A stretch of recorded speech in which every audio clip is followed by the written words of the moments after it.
Es un honor para mí presentar a nuestro conferencista magistral, el doctor Reyes Calderón, cuya trayectoria y aportes académicos inspiran a nuestra comunidad universitaria.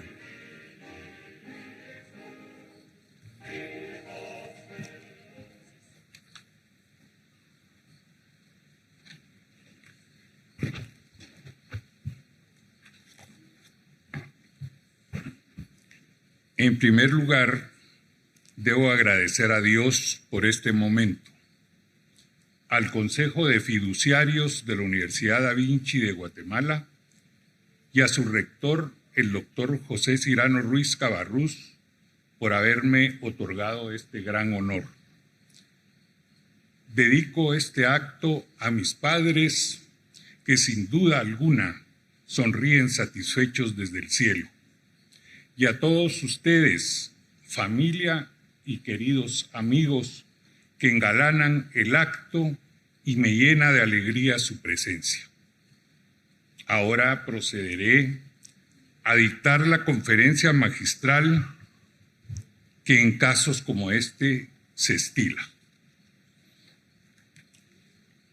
El mayor aporte que le he dado a la criminología es el cuarto enfoque criminológico, el cual, para decirlo desde el principio, está basado en el libre albedrío y la teoría económica aplicada al comportamiento humano, que en nuestro estudio denominé costo-beneficio. Nuestro texto fue denominado el cuarto enfoque criminológico, una explicación a través del derecho administrativo sancionatorio en 1991, sumándose una década después, en el 2001, los métodos alternativos. Debo iniciar refiriéndome a algunos de los precursores de la criminología.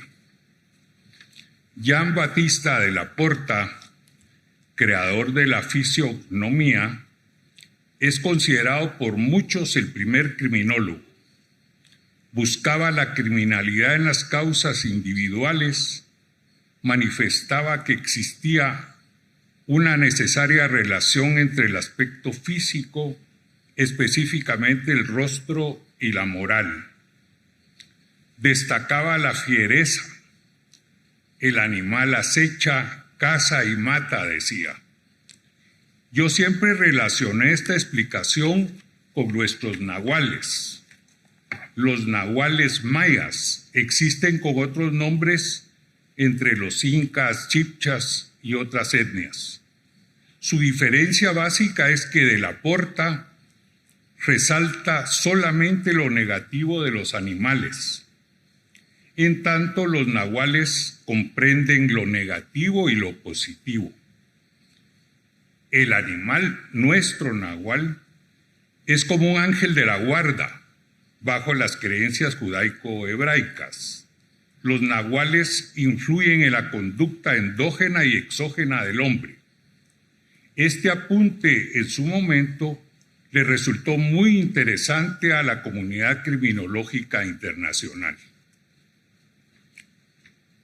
Juan Jacobo Rousseau, quien es otro de los precursores que incluyo, parte del principio del hombre bueno, entendiendo que es la sociedad quien lo pervierte. Se delinque por causas exógenas en este caso.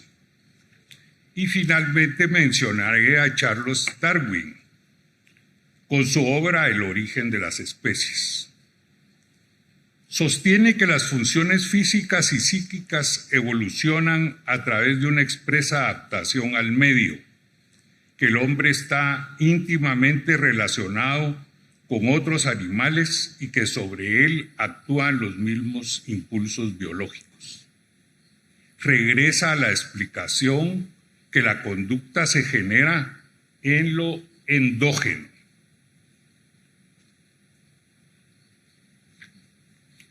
Tomando en cuenta lo expuesto por los precursores citados, debo decir que en la Inquisición medieval y romana surge la primera emergencia criminológica.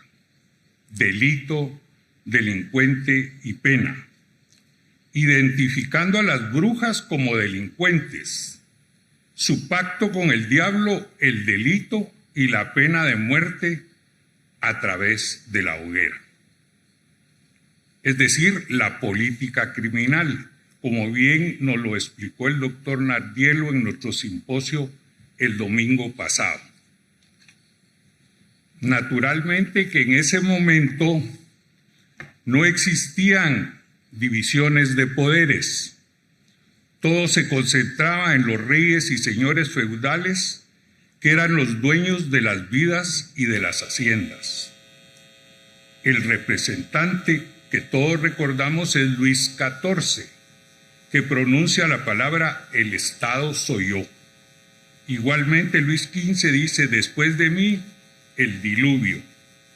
Y las palabras pronunciadas por Luis XVI antes de morir fueron: "Muero inocente de todos los crímenes que me imputan. Perdono a los causantes de mi muerte y ruego a Dios que la sangre que vais a derramar nunca caiga sobre Francia". Bajo esa ideología de la nobleza surge la Revolución Francesa en 1789, durante el reinado de Luis XVI, cuando se declaran los derechos fundamentales del hombre, hoy reconocidos como los derechos humanos. Se descubre que el Homo sapiens también es Homo regulae, creador de normas, y lo hace en todos los ámbitos de la vida y lo convierte en leyes, no solo para regularlas, afirman los criminólogos, sino para infringirlas, lo cual resulta ser una paradoja. La criminología es reconocida como ciencia por la comunidad científica internacional a partir de 1876, hace apenas 149 años. Es decir, se trata de una ciencia joven. Sin embargo, el hombre criminal no había sido objeto de estudio, probablemente por el tipo de penas utilizadas en la antigüedad, donde los reyes, dueños de vidas y haciendas, como ya lo señalé, castigaban sus caprichos, lo que no consideraban contrario a sus intereses, le imponían la pena de muerte, la esclavitud o el destierro.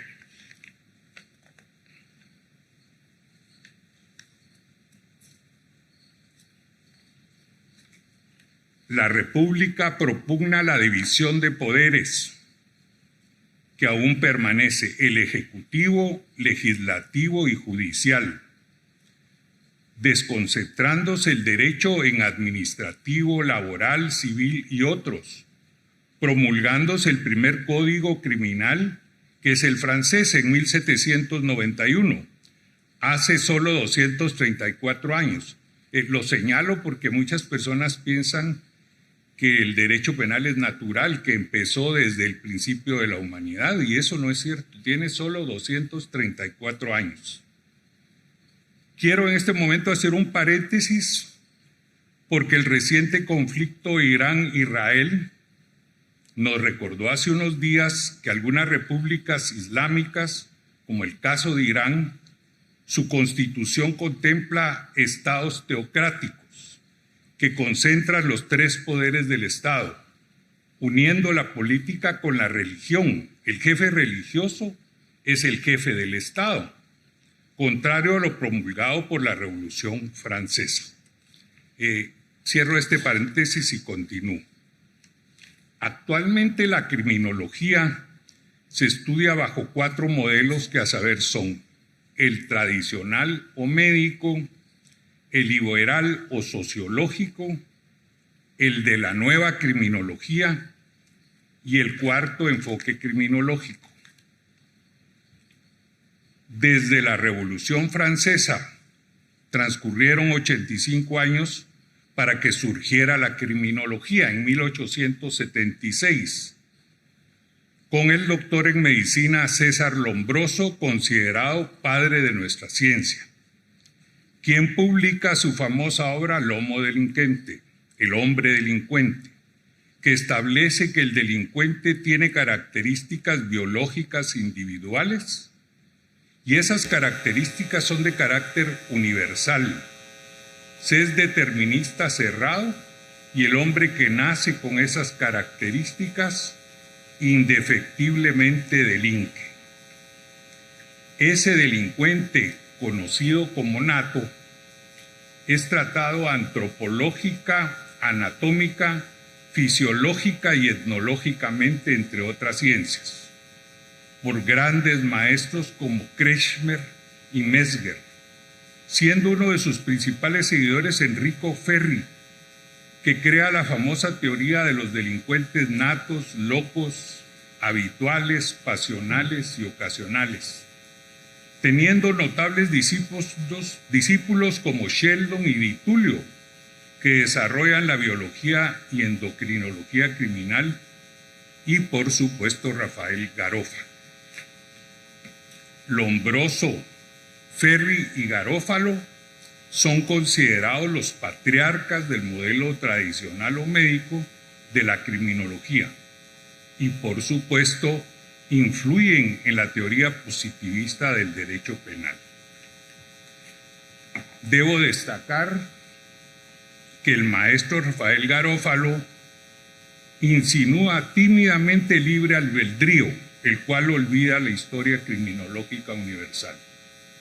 Garófalo, como jurista, desarrolla la nueva escuela en el positivismo y en 1885 acuña el término criminología, publicando su obra con el mismo nombre.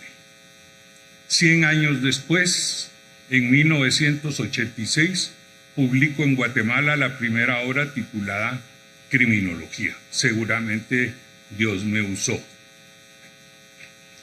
Seguidamente surge la Escuela de la Psicología Criminal, que es el tránsito entre el modelo tradicional y el liberal, liderado por el profesor Sigmund Freud, cuyas bases son biológicas.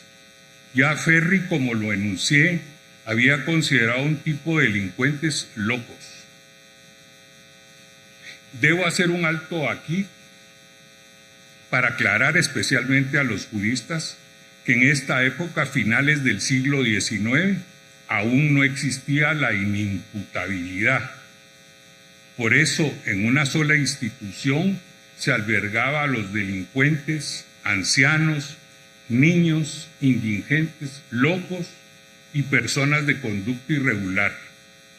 La prisión es la madre del ancianato, orfanato, manicomio y casas de tolerancia, entre otras.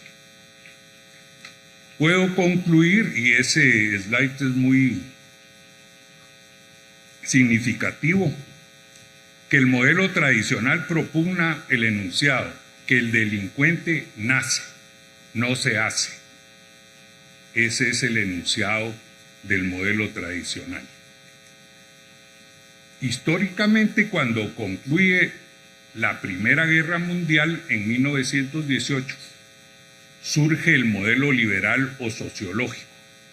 La criminología tradicional o clínica ya no presentaba mayores servicios. La posguerra y la consecuente depresión hace que desaparezca el enfoque clínico.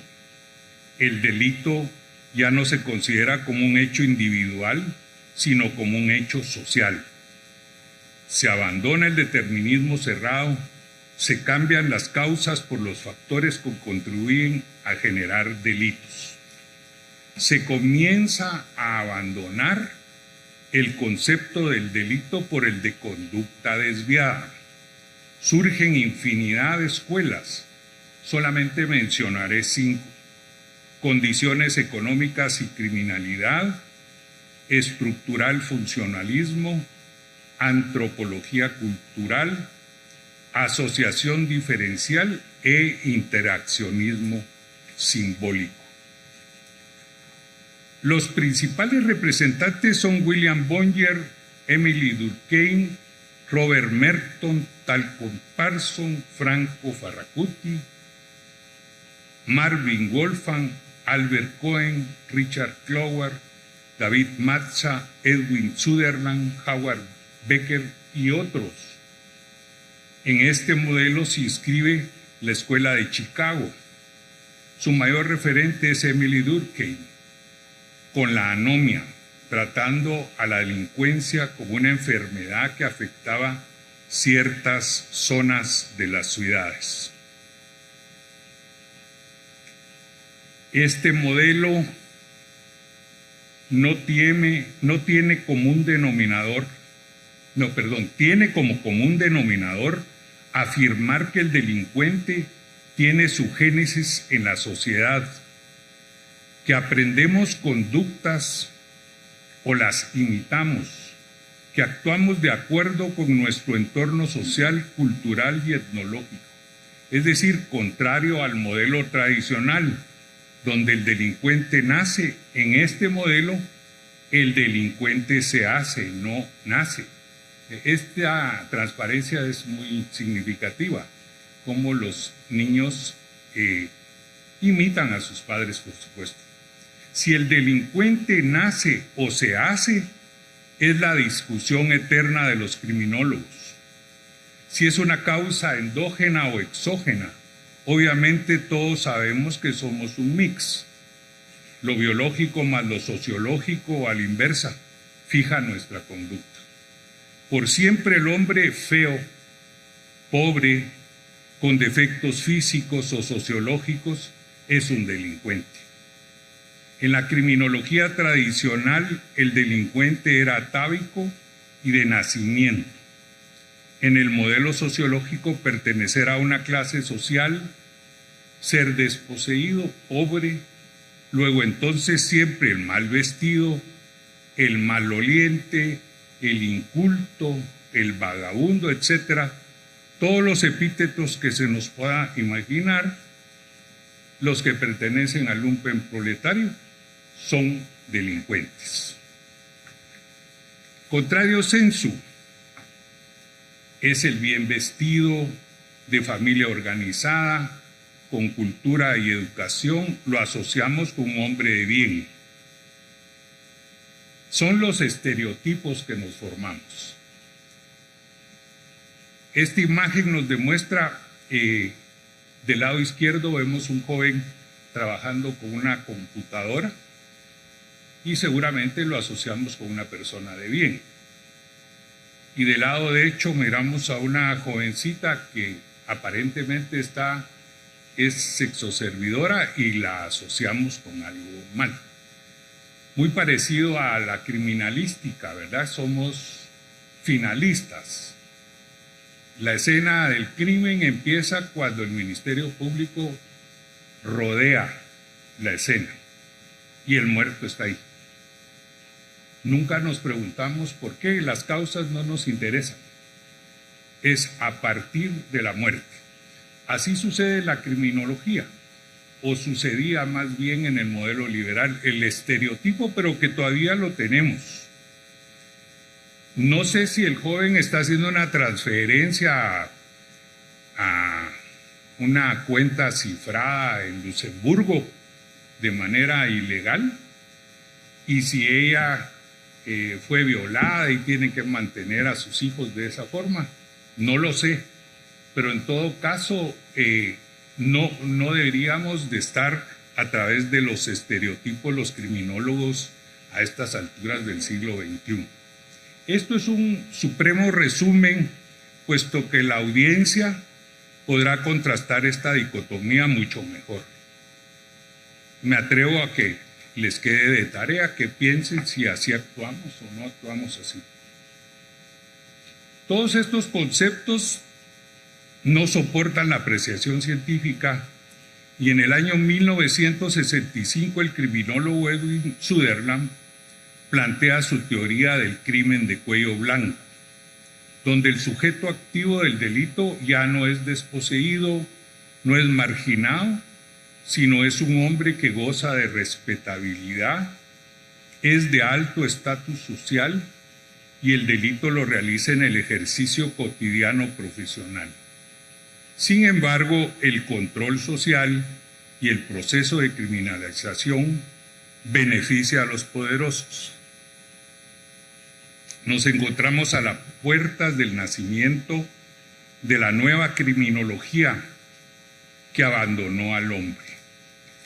Esta nueva criminología propone un nuevo objeto de estudio, el control social y el proceso de criminalización.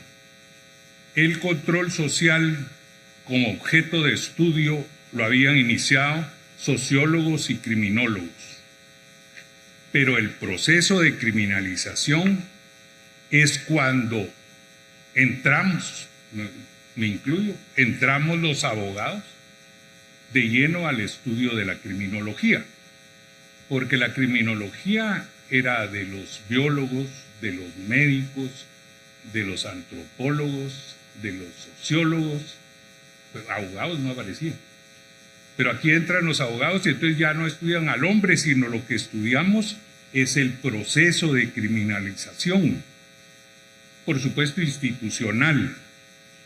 El camino de la justicia penal clásica, el Congreso de la República cuando legisla, la Policía Nacional cuando hace previsiones policiales, el Ministerio Público cuando hace la persecución, el organismo judicial cuando juzga y el sistema penitenciario o sistema psiquiátrico cuando ejecuta. Cuando nace el proceso penal acusatorio, en nuestro caso en 1994 que entra en vigencia, aparecen instituciones nobles que nos ayudan como la Defensa Pública Penal, el Instituto Nacional de Ciencias Forenses, INACIF, y la Oficina de Atención a Víctimas del Delito. La Procuraduría General de la Nación se le da una nueva función en cuanto a los menores de edad sin representación, y la Procuraduría de los Derechos Humanos asume nuevos roles. Abandonan al hombre como tal y la criminología empieza a estudiar los procesos. Dentro del proceso de criminalización deseo destacar una de las investigaciones criminológicas que se realizó al construir el cuarto enfoque criminológico. Se desarrolla durante una década en su primera fase, en 1982 a 1992, siendo estos los resultados más o menos 5% de error en los sistemas de administración de justicia de Guatemala, Colombia, Argentina, Perú y México por estudiantes nuestros en maestrías bajo nuestra dirección. Hubo una segunda fase, 1993-2023, 30 años más, es decir, es una investigación que lleva 40 años de estarse realizando. Ya ha variado muy poco, hoy se reporta el 10% de criminalidad tratada. Rápidamente, la criminalidad real, la base, es el conjunto de delitos y faltas que se cometen en un espacio y tiempo determinado, 1 de enero del 2025 al 31 de diciembre del 2025. La aparente es la que se denuncia, pues, solo así lo voy a dejar, la que se denuncia, y se denuncia el 60% del 100%, es decir, 40% se vuelve criminalidad oculta, cifra negra de la criminalidad, por múltiples razones, ¿verdad? Que no viene al caso, miedo, no creer en el sistema de justicia, etc. Luego se pasa a una legal y esa legal se hace más pequeña. La legal ha cambiado en la investigación. Antes de existir un proceso acusatorio era cuando las denuncias o querellas se convertían en procesos judiciales. A partir del proceso acusatorio es cuando se emite la resolución y el proceso va a un juicio oral y público. Seguidamente una judicial, que hay una sentencia firme condenatoria, es decir, ya no hay recurso legal alguno, generalmente cuando la Corte de Constitucionalidad la confirma, y solo están cumpliendo una condena el 5 o el 10% máximo. Ayer nos presentaban una investigación, el domingo en el simposio, y hablaban del 16%, pero es que ellos hablaban de las sentencias absolutorias y condenatorias.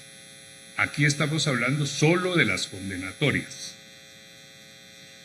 Continuando con la nueva criminología, les decía que los abogados ingresan a la criminología, pero atados de manos por la ley, porque la ley lo que examina es el deber ser y deben cuestionar el poder económico y político que pertenece al ser y por ende a la criminología.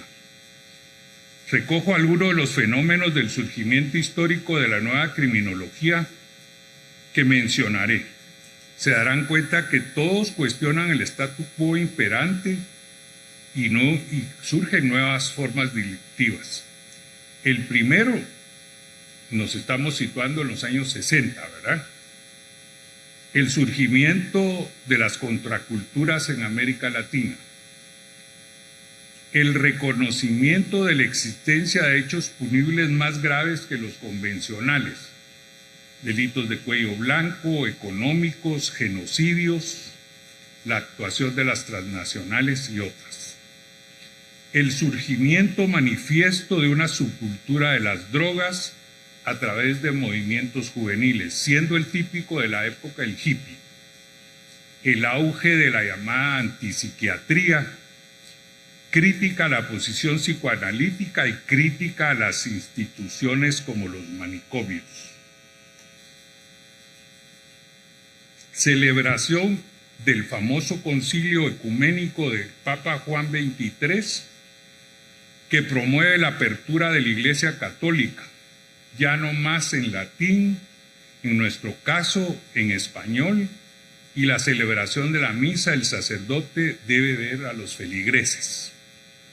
En esa época surge en América Latina la teología de la liberación, el movimiento teológico y social que interpreta el Evangelio a través de la experiencia de los pobres y busca la transformación de estructuras sociales para superar la pobreza.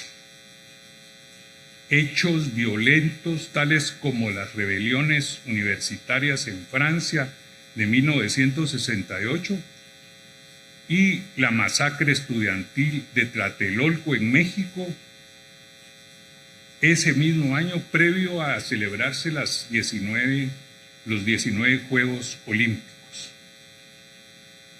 Se radicalizó la Revolución Cubana, produciendo un gran impacto sobre los Estados Unidos de América, más que en América Latina. El movimiento racista de los negros en Estados Unidos de América, conocido como Black Power, y sus implicaciones. Crímenes de mucha trascendencia en los Estados Unidos de América, los de John F. Kennedy y Martin Luther King. En el caso del asesinato del presidente Kennedy, fueron convocados a la Comisión Warren grandes personalidades. Hubo una consulta a mi amigo Alfonso Quirós Cuarón, precursor de la criminología en México, dictamen que sirvió para que Latinoamérica en materia de criminología se escuchara en el ámbito internacional. En 1978, Alfonso Quirós fallece dando clases en la Universidad Nacional de México, en UNAM.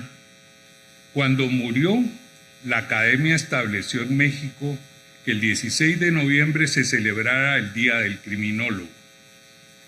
En Guatemala, como lo dijo nuestro rector, el Honorable Congreso de la República emitió el decreto número 49 de 2022, estableciendo el 17 de diciembre, fecha de mi natalicio, la celebración del Día del Criminólogo guatemalteco, lo cual para mí es un gran honor.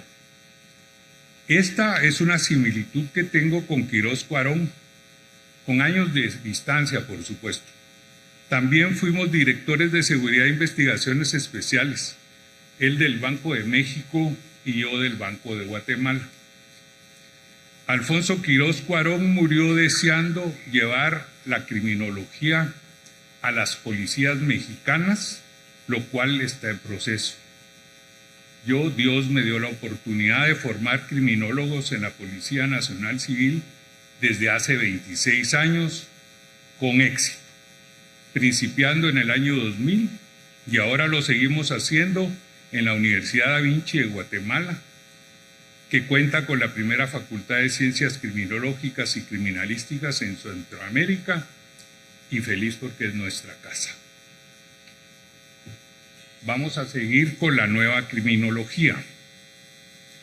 Todos los hechos apuntados cuestionan los modelos hasta esa fecha utilizados. Los acontecimientos tienden a criticar el estado de las cosas existentes. En Estados Unidos de América se promueve que la criminología no sea materia de abogados, propugnándose porque sea un campo sociológico, aunque finalmente es una interdisciplina o transdisciplina, dependiendo de los enfoques. Esto ocurre muy cerca de 1965, es decir, hace, ¿cuánto? 60 años. Surge en la Universidad de Berkeley y en Estados Unidos la Unión de Criminólogos Radicales, la cual subsistió hasta el año de 1976, cuando esta unión es destruida a través del despido de la universidad a todos sus integrantes. El movimiento Conferencia Nacional de la Desviación surge en Inglaterra. Se constituye en una crítica a la Universidad de Cambridge en lo referido al modelo epistemológico utilizado para dar explicaciones sociológicas y por ende criminológicas. El Grupo Europeo para el Estudio del Control Social y la Desviación es una agrupación que desde 1973 ha dado frutos en el campo académico y en la producción de obras criminológicas. También se creó un grupo latinoamericano de criminología comparada que trabajaba inspirado en el modelo criminológico radical. Para contarles, ahí está Eugenio Raúl Zaffaroni, que estuvo presente en el nacimiento del cuarto enfoque en Uruguay en el 1991, Luis Rodríguez Manzanera, que es uno de los precursores de la criminología en México, amigo y ex trabajador del Banco de México. Lola o Lolita, como le decíamos, Anillar de Castro, criminóloga radical, que desde Zulia, Venezuela, hizo un movimiento importante con su seguidora Rosa del Olmo. Los últimos 4 más importantes para mí por conocerlos, ser amigos, el maestro de todos nosotros, Alfonso Reyes Echandía, que murió inmolado en la toma del Palacio de Justicia en Bogotá el 7 de noviembre de 1985 por el movimiento guerrillero M-19, siendo él el presidente de la Corte Suprema de Justicia. Fernando, te acordarás, 20 de nuestros profesores fallecieron en ese infausto acontecimiento. Jorge Restrepo Fontalvo, creador de la criminología humanista, nuestro maestro en psicología criminal. Jesús Antonio Muñoz, compañero de clases, igual que Hernando, creador de las funciones no declaradas de la sanción penal. Y Hernando Hernández, aquí presente, referente en Derecho Penal Económico y amigo de todas las horas y todos los tiempos. Los últimos 4 son externadistas. Es importante destacar que la nueva criminología o radical relega a un plano secundario el estudio de los factores endógenos y exógenos de la criminalidad para dedicar preferencial atención a despegar algunas interrogantes como algunas de las que aquí señalo. ¿Para qué sirve la ley penal? Es uno de los cuestionamientos, y la respuesta de los nuevos criminólogos es para proteger a los poderosos. ¿Quiénes hacen estas disposiciones o estas leyes? Hay que ir al libro de Walter Taylor y Jung, pues ahí lo que dice es sus sirvientes. ¿Contra quién se hacen estas leyes? Contra los desposeídos. Dícese de esta corriente que es una politología del delito, porque es un enfoque fundamentalmente político y por supuesto marcado por la izquierda.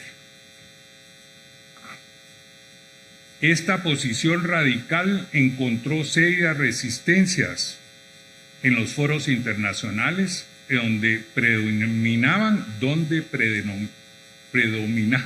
las tendencias conservadoras y liberales. Por eso, mientras se celebraba el 7º Congreso Internacional de Criminología en Belgrado en 1973, se reunía en Florencia el Grupo Europeo para el Estudio de la Desviación y el Control Social, de orientación radical.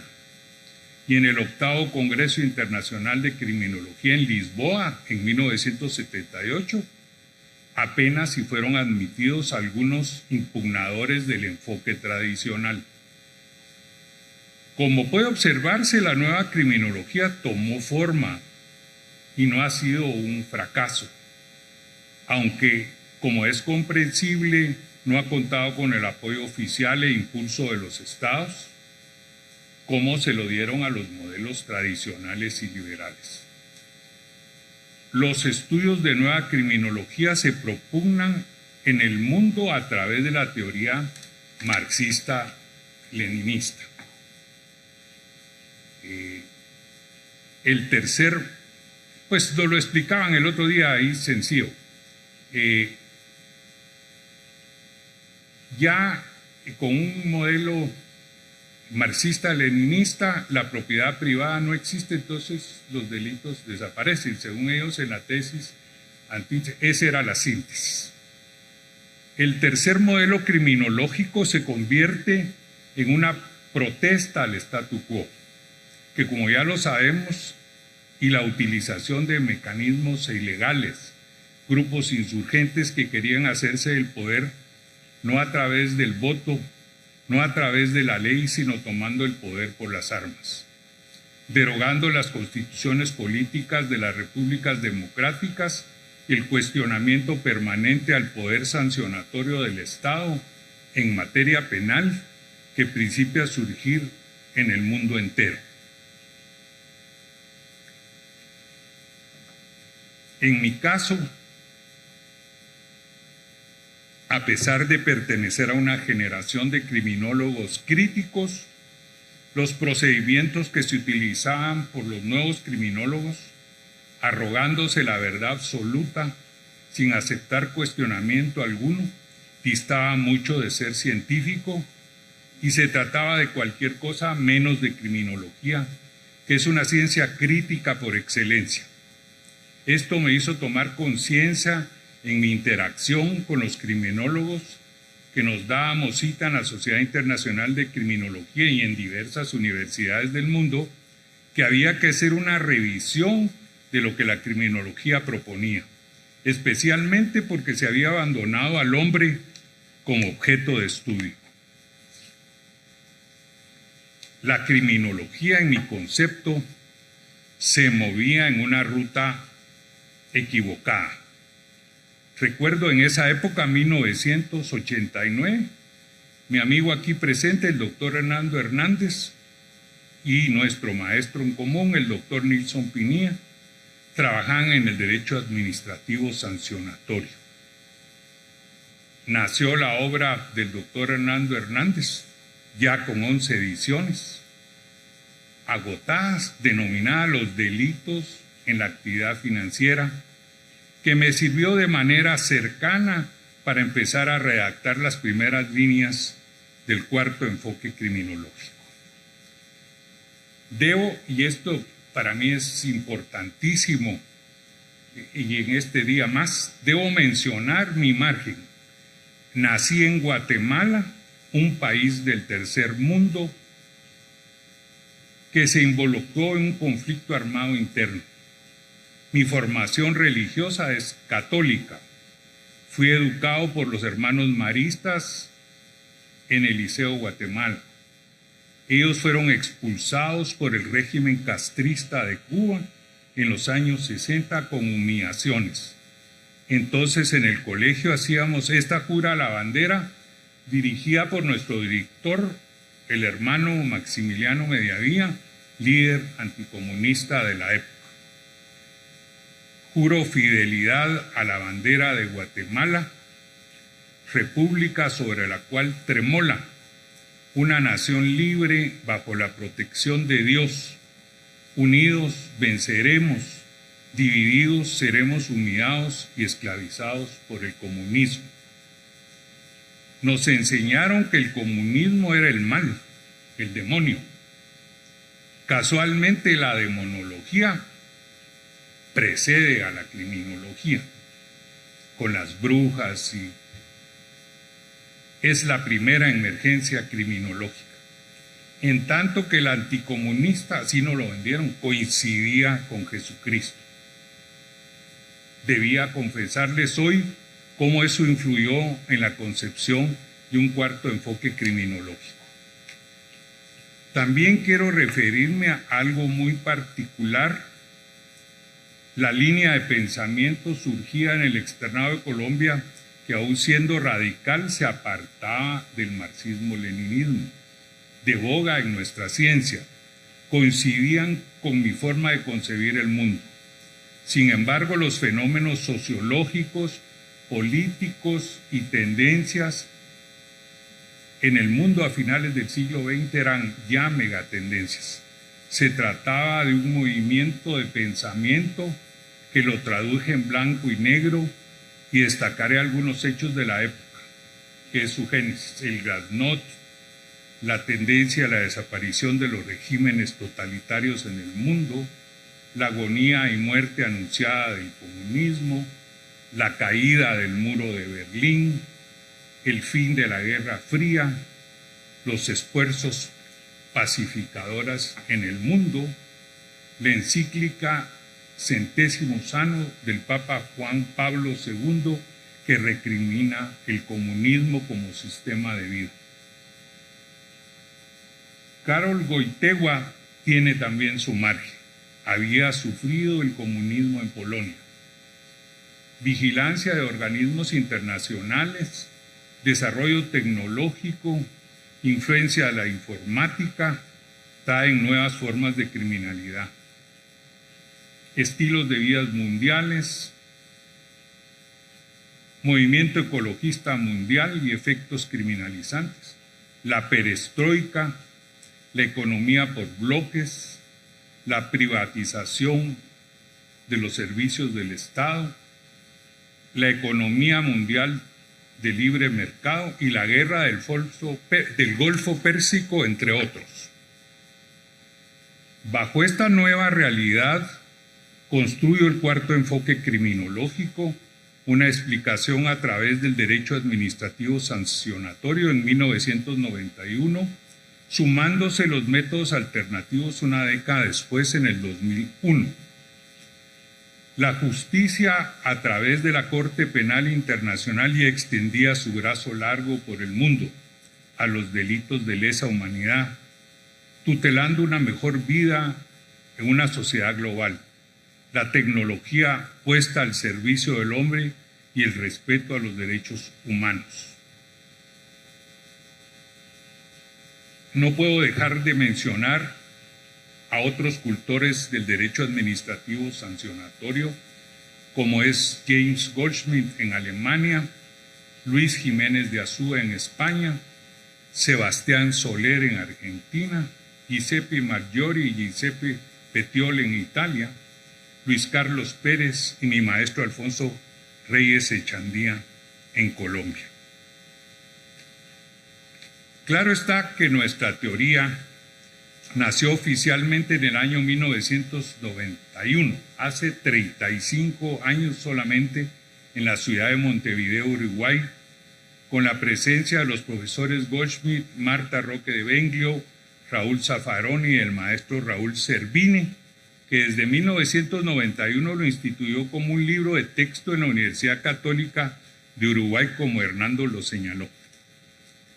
De esta propuesta tuvo conocimiento mi amigo el doctor Denis Szabo, a la sazón presidente de la Sociedad Internacional de Criminología, quien me sugirió socializar mi propuesta en los cursos internacionales de criminología, lo cual realicé en el año 1991 en el 44 y 46 cursos celebrados en San Marino, Italia, denominado Diálogos entre Criminología y Defensa Social, y el de Barcelona, España, Perspectivas Actuales de la Investigación Europea en Criminología, respectivamente. En el año 1992, en los cursos 47 y 48 en Tokio, Japón, bajo el lema Prevención del Delito en la Comunidad Urbana, y en Salvador Bahía, Brasil, con el nombre de Derechos del Hombre y el Proceso Penal, respectivamente. Posterior a estos eventos que socialicé, el doctor Szabo me invita a la Universidad de Tebos en Budapest para que en el año de 1993, en el marco del 11º Congreso Internacional de Criminología, presente mi teoría, que consiste en proponer un derecho penal legítimo, mínimo y respetuoso de los derechos humanos. Por cierto que a Denis Szabo lo conocí en 1977 aquí en Guatemala, con motivo de una investigación criminológica que realizamos en Totonicapán con la etnia maya quiché, lo cual tuvo un gran revuelo en Europa. Denis Szabo, al igual que Karol Wojtyła, tiene su margen. Salió huyendo de su patria, Hungría, por la llegada del comunismo hacia Quebec, ciudad donde se le recuerda como el padre de la criminología. El 1 de diciembre de 1991 salió esta publicación en el Diario del País en Montevideo, sumado a una conferencia de prensa en Punta del Este en la 40ª Conferencia Mundial de Interpol, con 7 países representados, donde me referí al cuarto enfoque criminológico, fueron por supuesto clave para el inicio de la difusión de nuestro enfoque.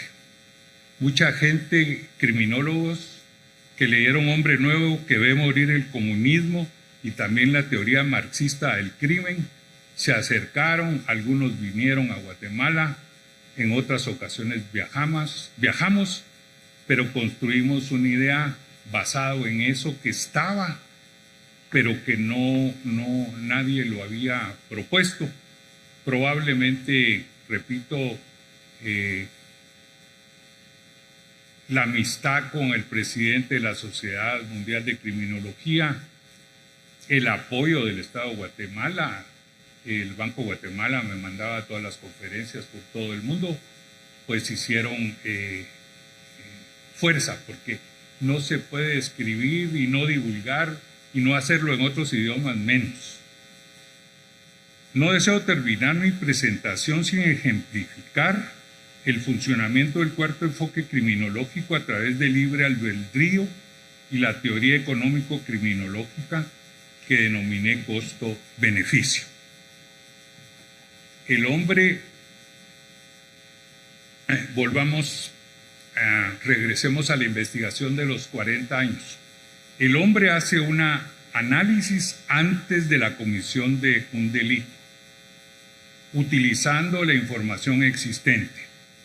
Refiriéndome a la investigación criminológica y expuesta realizada durante 40 años en 5 países diferentes, él sabe que se corre el riesgo de ser atrapado en un 10% máximo.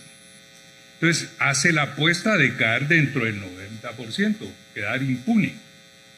Sin embargo, está consciente que dentro del 10% puede convertirse en colaborador eficaz, testigo protegido, etcétera, como lo acuñara el criminólogo Gabriel Nardiello aquí presente, se vuelve un delincuente arrepentido. También puede observar buena conducta y tener redención de penas por trabajo. Como hipotéticamente me voy a referir a una quiebra bancaria, debo decir que el derecho adjetivo con que contamos es de avanzada, y me estoy refiriendo a los 5 países de la investigación realizada. Pero el derecho sustantivo es muy rígido, hasta pétreo, al extremo que antiguamente los abogados penalistas decían que la responsabilidad penal es personal. Ahora dicen que es personalísimo. Y en el caso de una quiebra bancaria, son actos de crimen organizado donde se pueden utilizar métodos especiales de investigación como interceptaciones telefónicas, instituciones como las intendencias de verificación especial pueden actuar, existen leyes de extinción de dominio, hay colaboraciones especiales en investigaciones extranjeras y otras que no mencionaré.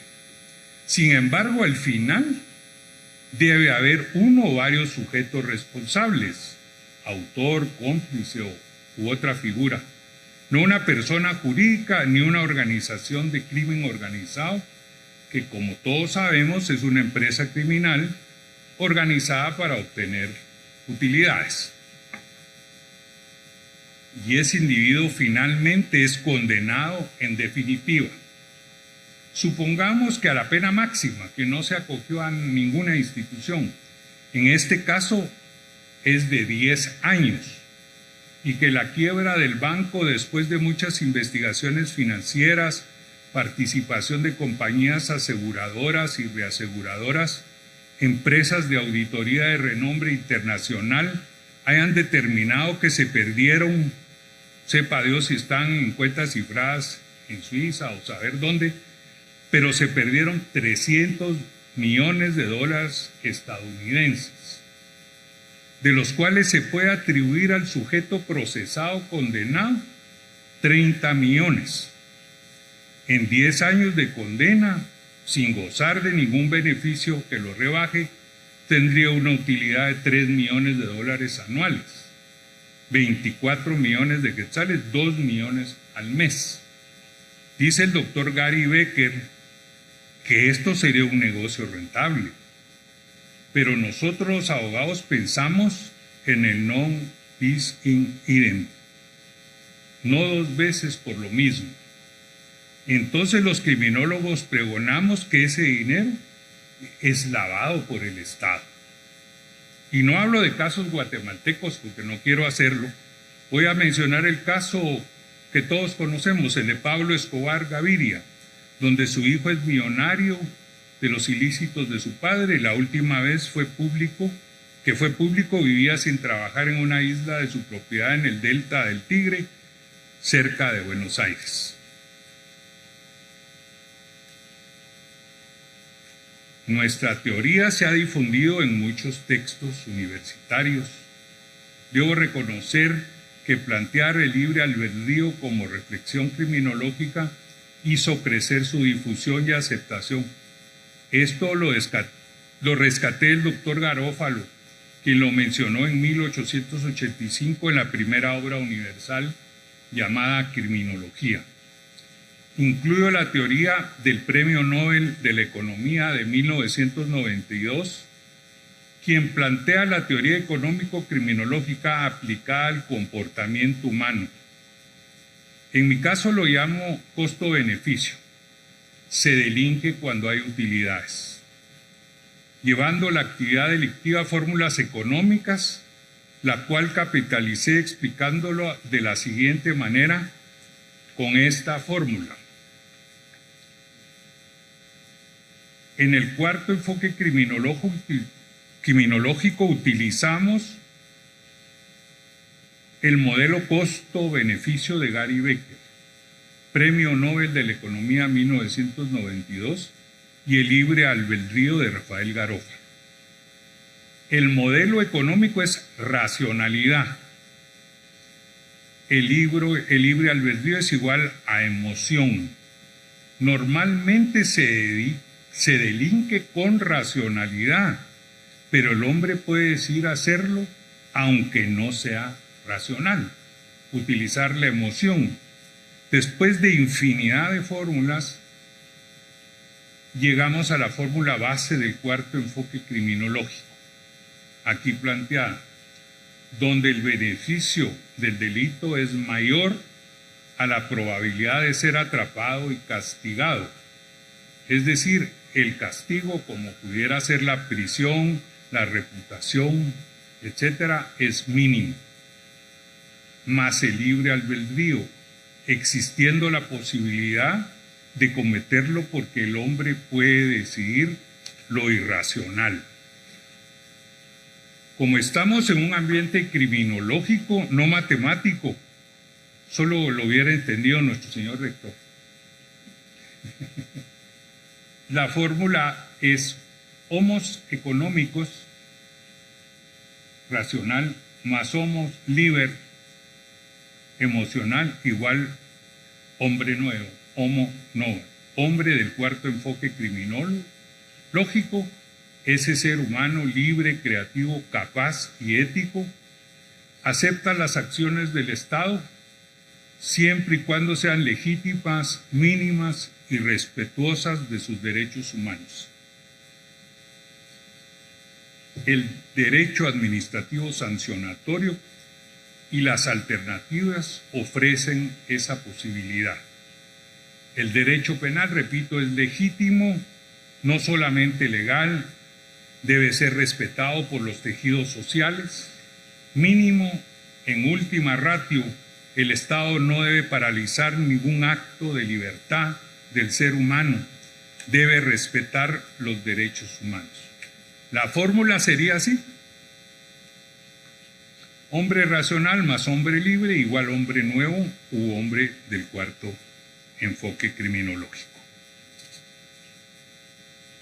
En este análisis comprobamos que el hombre decide delinquir o decide no delinquir, según la investigación realizada en Guatemala, México, Argentina, Colombia y Perú, porque como ya sabemos, la probabilidad de ser atrapado y castigado es del 10%.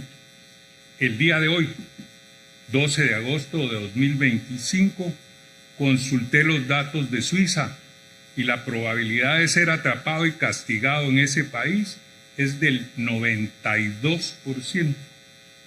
Por supuesto, hay más inversión en el sistema de justicia, tiene más presupuesto la policía, la fiscalía, los tribunales, los entes periciales, las prisiones y otras. De este resultado, y claro, los índices de desarrollo, grados de educación, trabajo, ingreso per cápita, por ejemplo, hace más rentable estar libre que preso en esos países. Contrario censo a lo que pasa en el nuestro. Sin embargo, algunos usan el libre albedrío en Suiza y delinquen, como para probar la fórmula. La fórmula presentada hubiera sido suficiente para ilustrar el cuarto enfoque criminológico, pero con abuso de su tiempo quise ser un poco más explícito. La distribución de ejemplares físicos y visualizaciones electrónicas registradas es de gran espectro.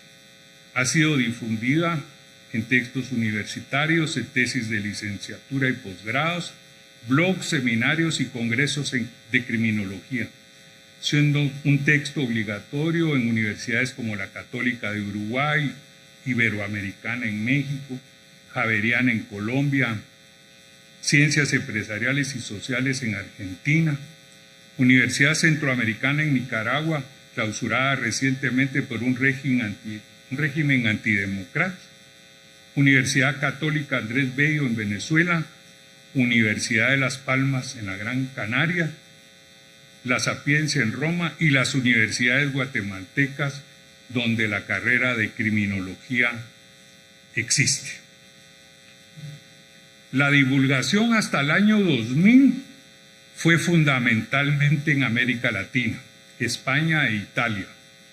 Sin embargo, a partir del 2010, a petición de la editorial europea, se divulga en inglés, francés, alemán, portugués e italiano, lo cual ha hecho crecer su difusión notablemente desde el 2020, posesionándose no solamente como una obra reconocida, sino estudiada por los referentes en criminología en el mundo entero. El devenir histórico de la época, el acompañamiento de la Sociedad Internacional de Criminología y la profundidad del estudio, junto a una corriente de pensamiento de distinguidos académicos, hicieron que nuestra teoría fuera aceptada universalmente. A manera de reflexión final, quiero concluir haciendo esta. El modelo tradicional o médico, el hombre delinque por razones biológicas, físicas, psicológicas. Hay que curarlo porque es un enfermo. El modelo liberal o sociológico, el hombre actúa por razones sociológicas, desadaptación, resentimiento de otros. Es un enfermo social, hay que tratarlo. En el modelo de nueva criminología, el hombre delinque por razones económicas y políticas. Hay que reformar el control social y el proceso de criminalización. Estos modelos, según mi concepto, encuentran razones para exculpar a los delincuentes. En el cuarto enfoque criminológico, el hombre delinque porque desea hacerlo. Utiliza el análisis de costo-beneficio y el uso del libre albedrío. Debo terminar agradeciéndole a Dios, a quien le doy todo el honor y toda la gloria, y a ustedes por su gran paciencia de escuchar. Muchas gracias.